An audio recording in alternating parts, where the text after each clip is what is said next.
নির্বাহী আদেশে নিষিদ্ধ হবে জামাত শিবির। আগামীকালের মধ্যে এ বিষয়ে ব্যবস্থা নিতে বলেছেন প্রধানমন্ত্রী শেখ হাসিনা।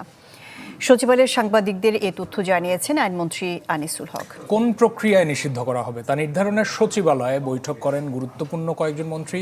আইনমন্ত্রীর দাবি, জামাত শিবির নিষিদ্ধ হলে শান্ত হবে দেশের পরিস্থিতি।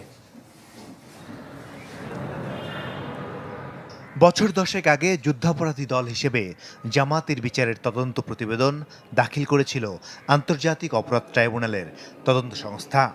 দলকে শাস্তি দেওয়ার বিধান নেই এমন কথা উল্লেখ করে 10 বছরেও সেই বিচার আর শুরুই করেনি সরকার। বারবার প্রশ্ন করলেও সে প্রসঙ্গ এড়িয়ে গেছেন সংশ্লিষ্টরা।